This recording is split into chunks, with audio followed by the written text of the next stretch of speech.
बिस्मिल्लाहिर्रहमानिर्रहीम, अस्सलाम वालेकुम। Welcome back to CCS nexus. आज हम डिस्कस करने जा रहे हैं चैप्टर 8, वो है set theory.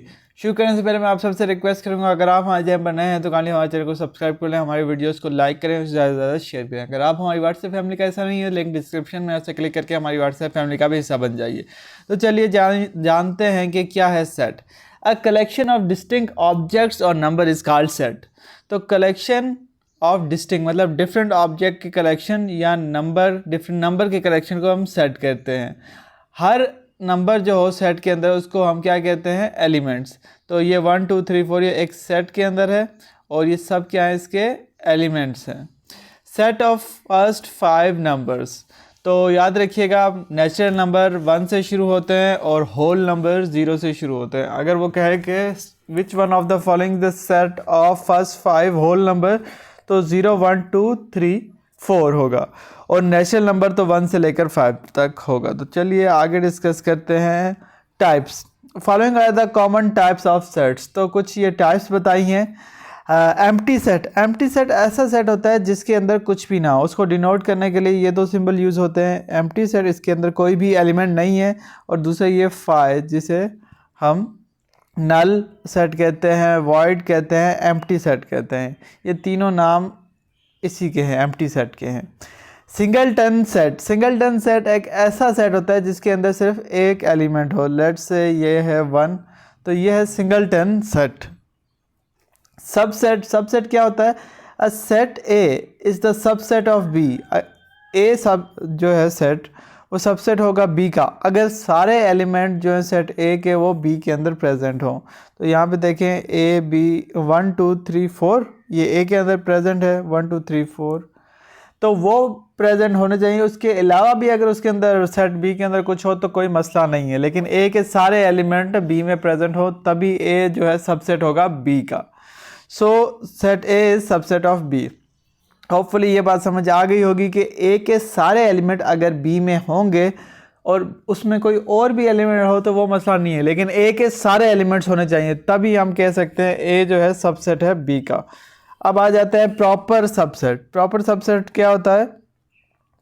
If B is a proper subset of A then all elements of B are in A but A content at least one element that is not in B. कह रहे हैं कि B जो है proper set subset होगा ए का अगर सारे एलिमेंट बी के ए में हो, मगर ए में एटलीस्ट जो हो ना कोई और भी एलिमेंट हो जो बी में ना हो। जैसे कि ये यहाँ पे है ना, बी में एक और एलिमेंट है जो ए में नहीं है। ये एग्जांपल है इसकी। Finite set. फाइनाइट सेट में क्या होता है? A set with finite elements, मतलब कि set of days of week. एक वीक में कितने दिन होते हैं? 7 दिन होते हैं, तो ये हमें पता है फाइनाइट होते हैं, अनलिमिटेड नहीं है। और इनफाइनाइट में सेट ऑफ इनफाइनाइट एलिमेंट यानी unlimited element. Set of real numbers, तो रियल नंबर्स तो आप चलते जाएं ख़त्म ही नहीं होते, तो उसको हम कहते हैं सेट ऑफ इनफाइनाइट नंबर्स। फिर हमारे पास आ गया यूनियन ऑफ सेट्स। ये हमने मैट्रिक में पढ़े थे कि 6ठी क्लास में पढ़े थे कि यूनियन इंटरसेक्शन क्या है। Union of sets, set of all elements belonging to set A, set B और non duplicate elements of A and B. कह रहे हैं कि जितने भी एलिमेंट ए के हैं, बी के हैं, वो आपने मिला के लिखने हैं और डुप्लीकेट रिपीटिशन नहीं करनी है आपने। देखिए हमारे पास ए सेट है, इसके अंदर एलिमेंट्स हैं 1 2 3 4 और बी सेट है, उसके एलिमेंट है 1 5 6।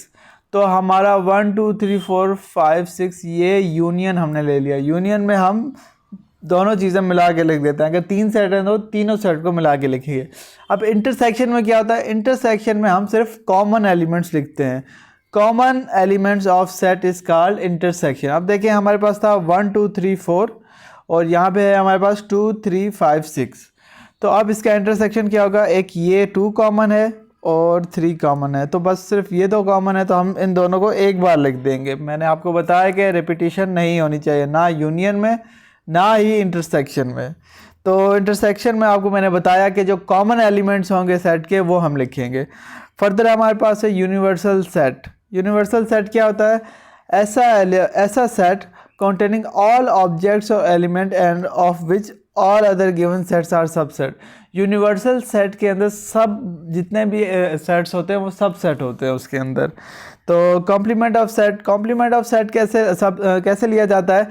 डिफरेंस हम लेते हैं, यानी यू में से, यूनिवर्सल सेट में से माइनस कर लेते हैं सबसेट ए या बी या सी, ये सारा जो है ना क्या हो जाएगा, इसका सबसेट कॉम्प्लीमेंट हो जाएगा। Difference of universal set and set A called complement of set A, that is u minus A.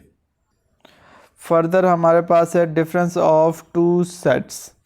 Difference of two set expressed as, अगर हमने दो सेट्स का डिफरेंस लेना हो तो उसको ऐसे हम एक्सप्रेस करते हैं, a minus B is the set of all element of a that are not element of b। For example, a is equal to 1 2 3 4 5 and b is equal to 2 4 5। ठीक है, अब हमने इसका डिफरेंस लेना है, तो जब हम डिफरेंस लेंगे तो हमारे पास बच जाएगा 1 और 3, क्योंकि ये 2 से कैंसिल, ये 4 से कैंसिल, ये 5 से कैंसिल, तो पीछे क्या बच जाएगा 1 3। अब हमने डी मॉर्गन्स लॉ भी पढ़ा था। डी मॉर्गन्स लॉ हमें क्या कहता है, ए यूनियन बी का अगर हम कॉम्प्लीमेंट लें तो वो A complement intersection B complement के बराबर आएगा। फिर दूसरी स्टेटमेंट डी मॉर्गन्स लॉ की क्या है, ए इंटरसेक्शन बी का होल कॉम्प्लीमेंट लें तो A complement union B complement के बराबर आएगा। ये दो जो है आपको इक्वेशंस याद होनी चाहिए for MCQs। Which of the following is the equation of D Morgan's law, ये पूछ सकता है, और ये CCE वाले भी लाजमी कर लें। नेक्स्ट है एग्जाम्पल हमने करनी थी, prove A intersection B complement is equal to A complement union B complement for the given set. अब हमारे पास यूनिवर्सल सेट है ABCDEF और A है BDF और B है FBC। लेफ़्ट हैंड साइड हमारे पास, यानी कि हमने ये प्रूफ करना है, इसके लिए हम क्या करेंगे, A इंटरसेक्शन B पहले ले लेंगे, उसके बाद हम उसका कॉम्प्लीमेंट ले लेंगे। तो चलिए देखते हैं। देखिए हमने यहाँ पे कॉम्प्लीमेंट इंटरसेक्शन ले लिया। इंटरसेक्शन में मैंने आपको बताया था सिर्फ कॉमन एलिमेंट्स आएंगे, B आएगा क्योंकि दोनों में B है, और F, ये F यहाँ पे भी है, यहाँ पे भी है, तो ये हमारे पास आ गया इंटरसेक्शन। अब हमने इसका कॉम्प्लीमेंट लेना है। कॉम्प्लीमेंट कैसे लेते हैं कि आपने यूनिवर्सल सेट से इसको माइनस करना होता है, universal minus A intersection B. तो हमारे पास ABCDEF है माइनस BF, ये F और ये B कहाँ है इसमें, B और B, तो हमारे पास आ जाएगा ACDE। बाकी ये चीज़ कैंसिल हो जाएगी, B और F कैंसिल हो गए दोनों तरफ से। अब हाँ राइट साइड प्रूफ करनी है। राइट साइड के लिए हमें क्या करना पड़ेगा, A का कॉम्प्लीमेंट लेना पड़ेगा, फिर B का कॉम्प्लीमेंट लेना पड़ेगा, और उसके बाद हम उसका यूनियन ले लेंगे। यूनियन में मतलब सब लिख लेंगे। तो हमने A का कैसे लिया, ये फार्मूला याद रखिएगा, A complement is equal to universal set में से हमने A माइनस कर दिया, और B कॉम्प्लीमेंट का मतलब है यूनिवर्सल सेट में से हमने B माइनस कर दिया। ABCDEF माइनस BDF, ठीक है। A complement is equal to ACE, B complement is equal to ABC। ये हमारे पास A कॉम्प्लीमेंट की वैल्यू आई क्योंकि हमने यूनिवर्सल सेट में से माइनस कर दिया A को। अब B कॉम्प्लीमेंट में हमारे पास ये था और यूनिवर्सल सेट ये था। अब यहाँ पे B C F ये कैंसिल हो गया, तो ADE बच गया हमारे पास। अब हमने क्या करना है, इसका यूनियन ले लेना है, मतलब ये तीनों चीज़ें साथ लिख लेनी दोनों, ACE AC। अब यहाँ पे देखें D नया था तो हमने D लिखा, E हमारे पास यहाँ भी था तो हमने एक दफ़ा लिख दिया।